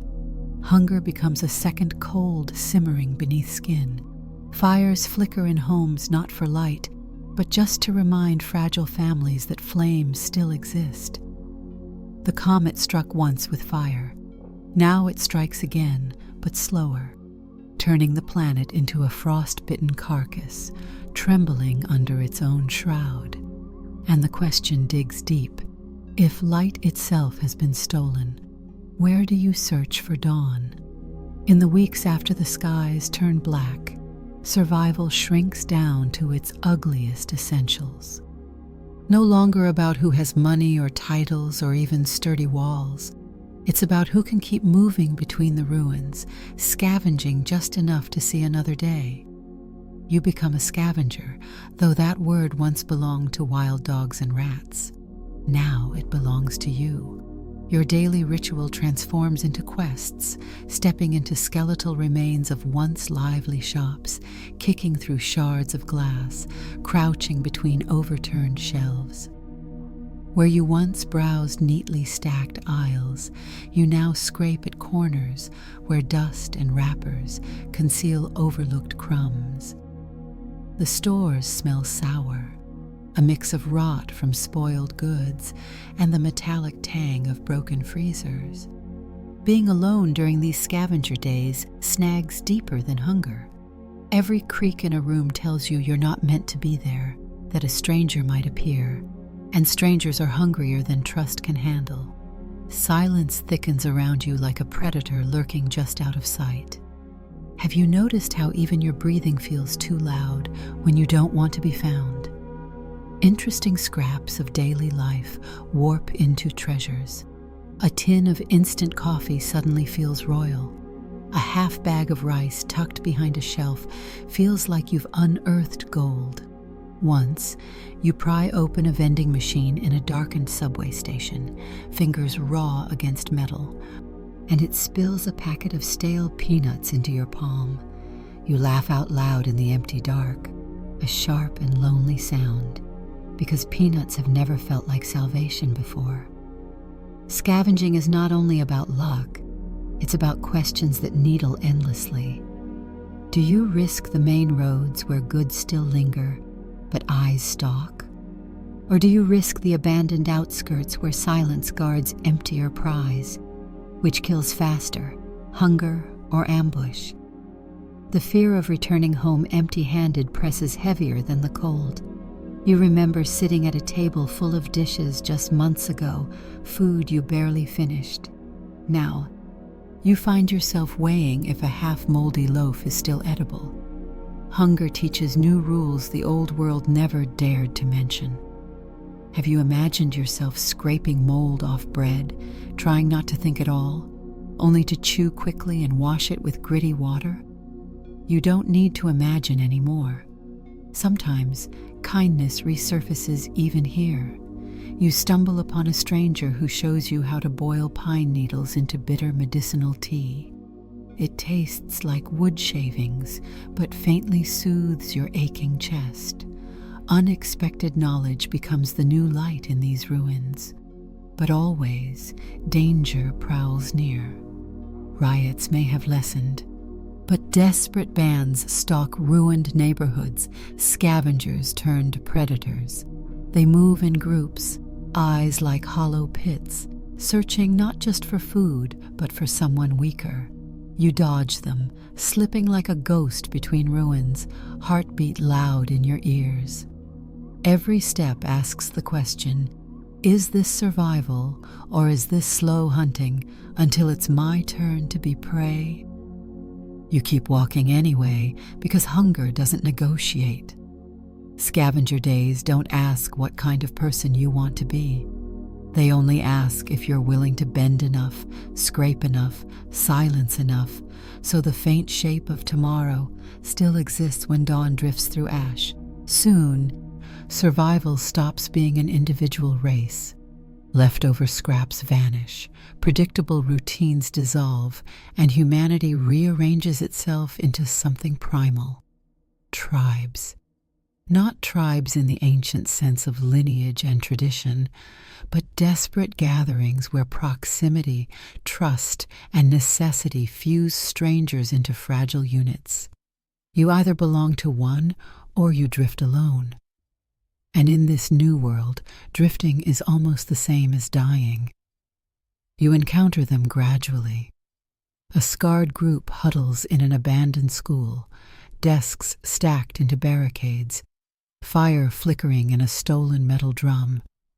Another band makes its nest in a half-collapsed mall, banners painted from bed sheets declaring themselves the Stone Hands, as if a name alone gives them permanence. Tribes carve symbols into their skin, share tattoos made with ash and rusted needles, adopting customs like lifelines. Family shrinks, community mutates. Some tribes ration food equally, others reforge hierarchies with brutal swiftness, alphas rising not by wisdom but by threat. Value is no longer money, but usefulness, medic, cook, fighter, scavenger. Have you ever imagined being reduced to one label, one skill, as your only passport into life? That moment arrives, biting sharper than cold. Being alone outside these tribes grows more dangerous than hunger itself. You feel eyes on you constantly. Lone scavengers are seen less as people and more as opportunities, a horde to plunder, a body to conscript. Nights alone feel like invitations to predators cloaked in soot. Solitude is no longer freedom. It's a death sentence waiting for the right trigger. The fear of being alone in strange, empty streets is amplified by the thought that someone will notice you have no banner, no backup, no shield. Yet curiously, life's ordinary rhythms echo faintly among these makeshift nations. In one tribe's camp, you hear laughter by fire, jokes retold, a crude game made with rocks tossed in sequence, voices grinning briefly before hunger breaks the sound. In another, someone strums a half-broken guitar, strings buzzing out of tune, yet the melody calms everyone into momentary silence. Ordinary comforts resurrected from rubble prove humans cannot live on survival alone. They cling to stories, games, music, no matter how fragile. Conflict between tribes flares quickly. Borders are drawn in crumbled streets. This block, this tunnel, this reservoir belongs to them, not you. Skirmishes ignite over barrels of water, extinguished only by exhaustion or slaughter. And you stand watching sometimes from shadows, wondering, if the world truly ended, how do humans still find ways to recreate nations, flags, borders? Perhaps destruction doesn't erase hierarchy. It only redraws it with ash. Have you imagined your place here? Would you prefer joining a tribe for warmth, safety, a name shouted with others' throats? Or does some instinct grind in you, whispering you'd rather drift alone than kneel to an improvised king with rusted steel in his hands? The tribes pull endlessly, offering both salvation and suffocation. The comet's fire has passed, but it birthed new flames, tribes, banners, war painted across fractured earth, and you breathe one stark realization. Survival no longer belongs to Earth as a whole. It belongs piecemeal, in scraps of loyalty, in fragile nations of ruin, and which one you choose may define whether your fire burns on or is swallowed into the ash. Memory becomes both poison and medicine in a world turned to ash. As tribes form and scavenging becomes ritual, people begin hoarding not only food or fire, but fragments of the past, voices, images, scraps of a life that no longer exists. Forbidden memories, they call them, because to dwell on what was risks breaking you more cruelly than hunger ever could. You stumble into one of these sanctuaries one night, a subway tunnel lit by dim lanterns. Survivors huddle around a cracked projector hooked to a car battery, playing old films salvaged from a library. The footage stutters and scratches, but there, laughing faces, sunlight across green fields, voices singing pop songs. The room is silent, not in boredom, but reverence, as if they're watching a religion resurrected from dead pixels. A woman weeps uncontrollably, her hand covering her mouth as her children stare at colors they can hardly believe ever walked the earth. Being alone after encountering these fragments feels even heavier. When you return to dark alleys and ruined rooms, the silence mocks you because now you remember too clearly what joy sounded like. It amplifies the terror of solitude, reminding you of laughter stolen, voices gone, warmth that may never return. Have you ever felt haunted not by ghosts of people, but by ghosts of an entire civilization? That's what memory does. Ordinary objects mutate into relics. Someone trades 3 cans of beans for a single functioning phone filled with old photos, even though the battery will die in days. Another clutches a CD Walkman. No CDs, no music, just the click of the lid opening and closing, as if hoping magic might return. People risk their lives to salvage hard drives, memory cards, videotapes, not for utility, but for the fragments preserved inside.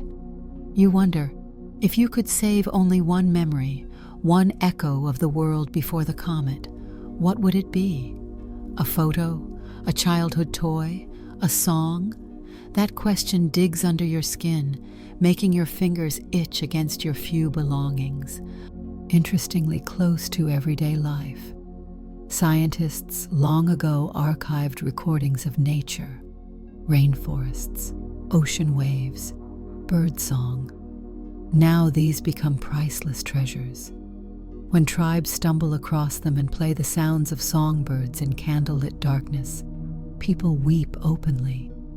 It's almost unbearable to listen because it reminds them of something they can never reclaim, but it also soothes, proof that Earth once breathed different, proof that beauty wasn't just your imagination. Memory also becomes dangerous. Dictators and tribe leaders decide which memories may be kept and which must be burned. Nostalgia is weakness, they bark. Turning bonfires into graveyards of photo albums and journals. They say memories soften warriors, weaken endurance, but you sense their real fear. Memory breeds rebellion. To remember the world whole is to refuse the world shattered. Have you ever imagined trying to forget on purpose, forcing yourself not to hear melodies, not to taste food in dreams, because remembering hurts more than famine? That is the battle now, protecting fragments of joy while knowing they can hollow you out from within. So you walk, clutching whatever sliver you carried from yesterday's world, knowing full well that it may either be the flame that keeps you human, or the ember that burns you hollow. After endless gray skies and silence heavy as stone, something stirs. Not loudly, not dramatically, just small stubborn flickers of life refusing extinction. In cracks between sidewalks, weeds shove green shoots upward through ash-coated concrete. In forests burned black, tiny moss glows fresh against charred bark. And in ruins, where no one thought anything could return, you notice the fearless hum of insects reclaiming what humans abandoned. The first time you hear wings buzz again, it startles you more than gunfire ever did. A bee drifts past your face, golden dust clinging to its body, as if mocking the silence of the apocalypse with its patient industry. You laugh, an actual laugh, jarring but real, because after so much death, this fragile creature feels like a messenger of defiance. And you wonder, have you ever imagined an entire planet's weight leaning forward on something small enough to crush under your thumb? Yet here it is. Being alone when you see these signs of revival isn't as suffocating as before. It shifts. Loneliness still scrapes sharp inside your chest, But now you feel less isolated, knowing the earth itself stirs around you. That strange, suffocating question, what if I am completely alone, finds its answer. You're not. You're walking hand in hand with weeds, roots, insects, allies that ask nothing, owe nothing, but still arrive to remind you resilience is not only human. A simple, everyday fact slips into relevance here. Dandelions grow almost anywhere, in soil, in sidewalk cracks, even through rubble. People once cursed them as weeds. Now, survivors pluck their greens, brew bitter teas, or chew the leaves raw to fight hunger. Life's stubbornness twists even curses into blessings. This rebirth sparks new rituals among tribes. Some gather weekly to count sprouts near their camps, treating every green shoot as an omen. Others whisper myths. The earth chooses who sees her second skin. For families, children name the first plants they see: hope, tomorrow, haven. It's sentimental, maybe foolish, but it feeds courage in hearts cracked open by silence. Yet fear lingers beneath hope. The sky remains dust dark, the air bruised. What if these plants are too fragile, doomed to fail against months of frost? You kneel before a sprout, shivering hands shielding its leaves, and wonder, is this truly survival? Or just nature playing its last trick before the curtain closes? But then curiosity sparks. What if these roots and weeds are not just survivors but pioneers? Have you imagined a future where insects outlast all human empires, rebuilding ecosystems thread by patient thread? It's unsettling and oddly comforting, because destruction may end civilizations, but it cannot command soil to stay dead forever. So you exhale in cold air, letting the sight of the green vein in gray rubble pierce through the hunger and fear. The comet brought fire. Humans brought chaos. But against every empire that ever fell, life has always found the cracks. And for the first time since the skies went black, you allow yourself to whisper a word you've bitten back for weeks. Maybe. But hope flickers only so long before power claws it back. As life pokes timid sprouts from ash, the new tribes, rulers, and scavenger kings begin to hunger not just for survival, but for dominion. Fires aren't only from impact sites now. They're from raids, ambushes, skirmishes, where desperation sharpens into bloodlust. Humanity begins devouring itself, while the planet still bleeds under comet scars. You see it escalate day by day. Camps stockpiling water tanks suddenly become fortresses. Reservoirs once public are split behind curtains of barbed wire. Fighters guard streams with stolen rifles, bartering cups of water as though selling souls ounce by ounce. 1 liter for your blanket, 2 liters for your shoes, your pride worth nothing. And you stand helpless nearby, realizing thirst will teach humans cruelty faster than hunger ever could. Being alone during this shift feels like drifting between predators. No banner to disguise you, no voice loud enough to shield you. Roads become no man's lands. The moment you step onto the open, you see distant groups scanning, measuring, weighing you like prey. Every glance you trade is a gamble. Are they desperate enough to kill you, or desperate enough to welcome you? In ash, the difference vanishes quickly. A detail close to life becomes grotesque in this new era. Water barrels. In the past, they stood quietly in garages and farms, blue plastic drums rarely noticed. Now they're altars. Tribes carve emblems into them, decorate them with symbols like holy objects.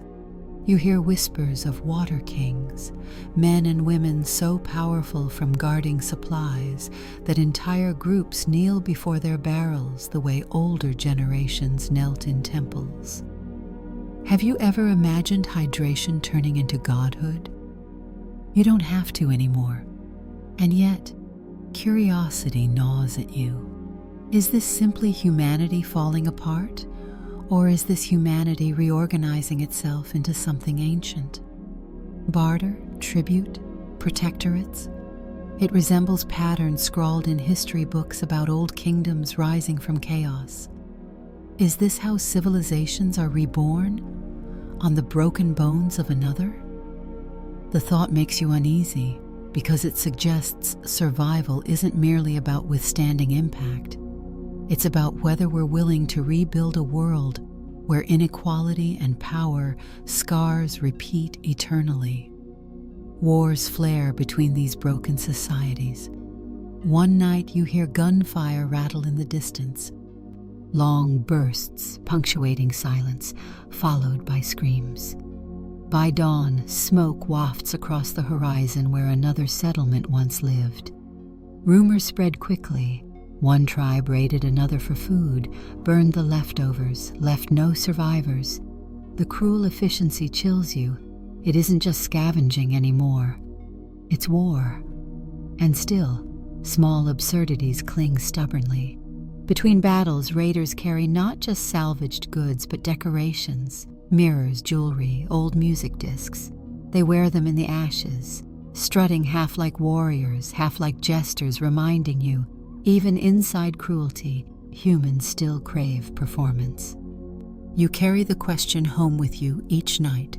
If tearing each other apart is easier than building together, what chance does humanity have? Will these desperate rulers drown hope entirely, or will someone, stranger, tribe, forgotten remnant, mend survival into something more than shards? Amid the clashes, the famines, the endless nights under ash skies, something strange begins to take root. Faith remade, not the faiths of old alone, but fresh, raw myths sprouting from ruin. Survival needs more than bread, more than fire.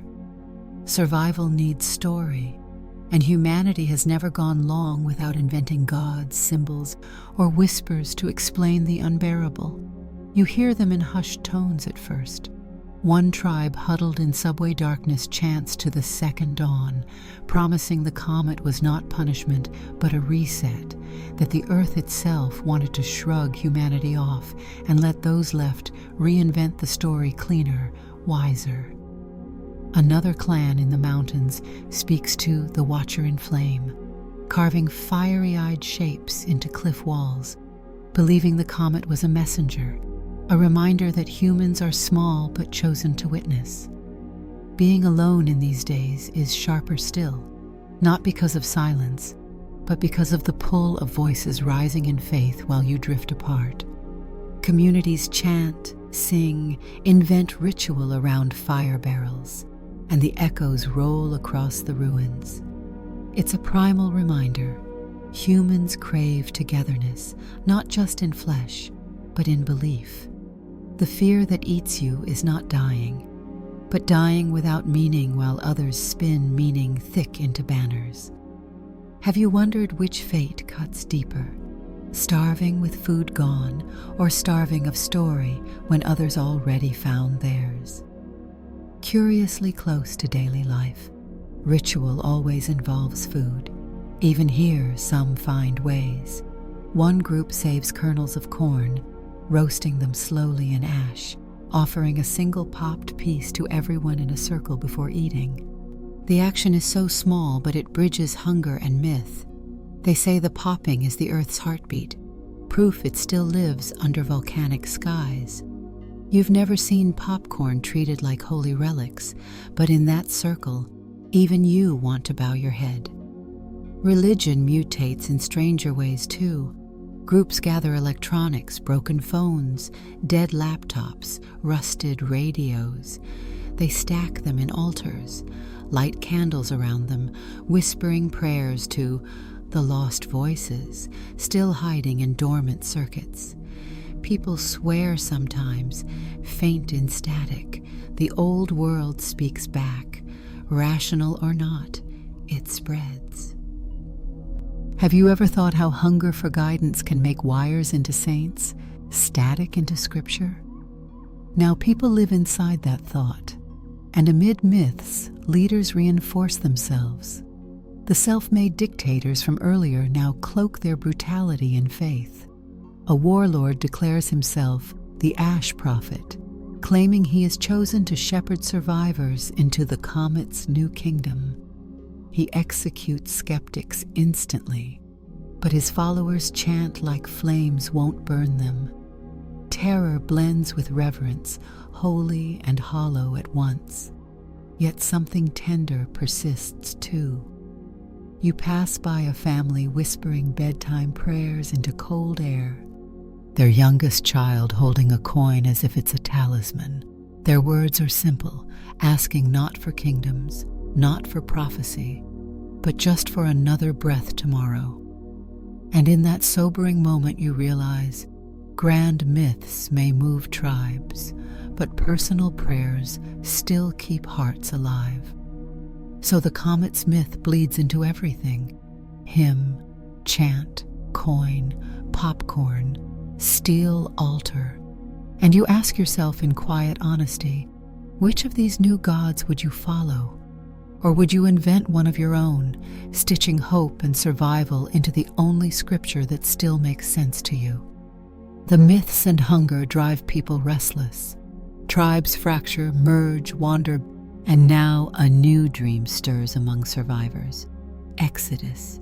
Not into bunkers, not into caves, but outward, onto oceans still unsettled, toward mountains still jagged, or across wastelands where maybe, just maybe, the comet's scar burned less cruelly.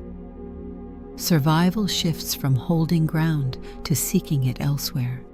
Rumors multiply like sparks in dry grass. There's warmth beyond the northern ridges. The smoke clears faster near the ocean. A valley remains untouched. You can still breathe sunlight there.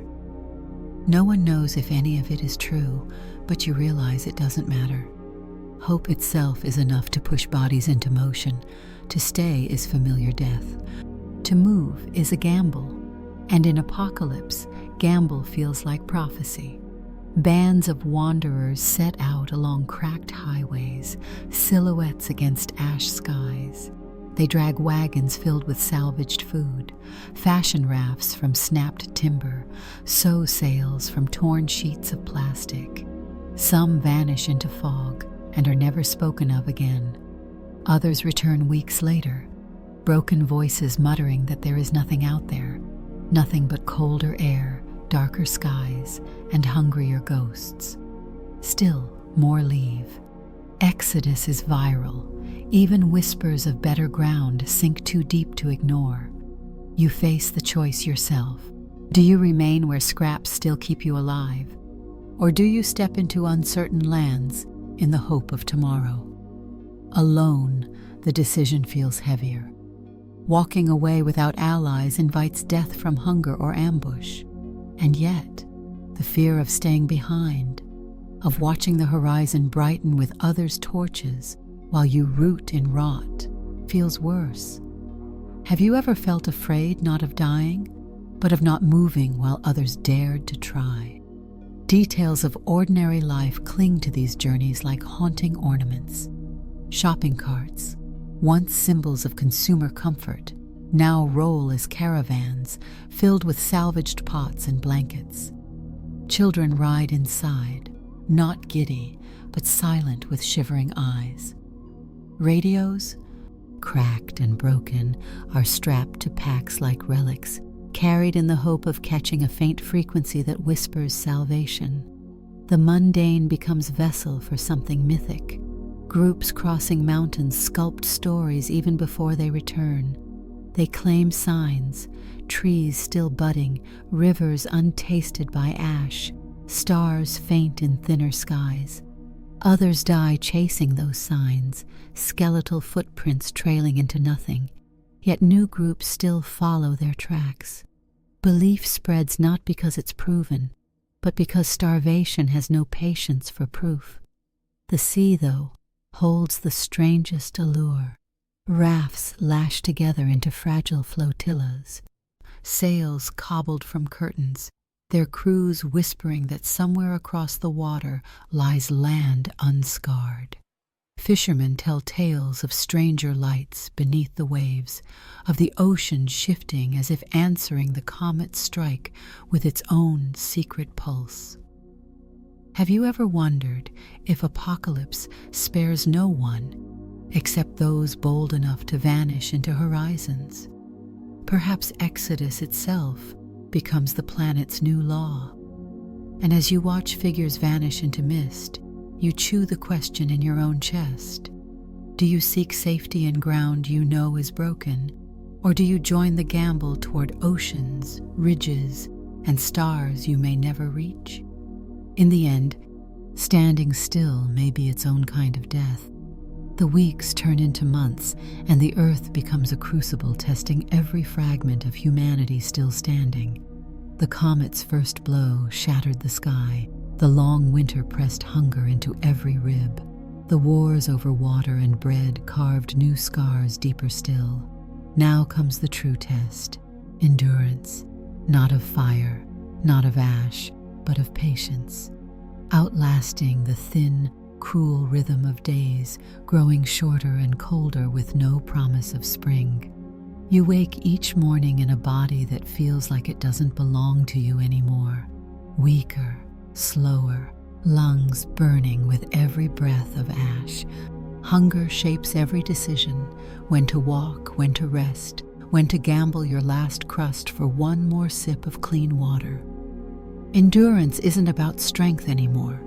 It's about dragging your body forward, even when your mind whispers to lie down, close your eyes, and let the sky swallow you quiet. Have you ever noticed how survival is less about grand victories, more about refusing small surrenders whispered in the dark? Being alone now feels not just frightening, but exhausting, an endless press of silence that drains willpower like frost drains warmth. At night, without others to share breath and watch fires, the cold chews deeper. One pair of eyes closed is only rest. One pair of eyes closed without company is permission for death to come unchallenged. And you fear that most of all, that death might arrive, and nobody will even notice. A detail close to daily life becomes absurdly important. Socks. Thick socks, dry socks, patched socks. Once they were a forgettable drawer item. Now, dry fabric around your feet is the difference between keeping toes or losing them to frostbite, between another day walking and collapsing into stillness. You've never honored socks before. Now they feel sacred. Communities that endure do so, not with glory, but with mundane grit. A child's laughter by a weak fire. A group inventing new lullabies so children won't cry themselves to sleep. An elder whispering folk stories into the ash to remind young ears that the world once had heroes. These pieces of fabric, the tiny threads of habit and story, knit people into survival more tightly than walls or guns. But endurance cuts deeper than hope. It asks for sacrifice too. You overhear a group muttering over dwindling food shares, eyes shifting toward the weakest among them. History repeats itself. When famine carves deep enough, morality starves faster than flesh. You wonder if you will one day look down at your own shaking hands and ask the same unholy question. Have you imagined how far you'd go to stay alive? Would you bear the answer if it came?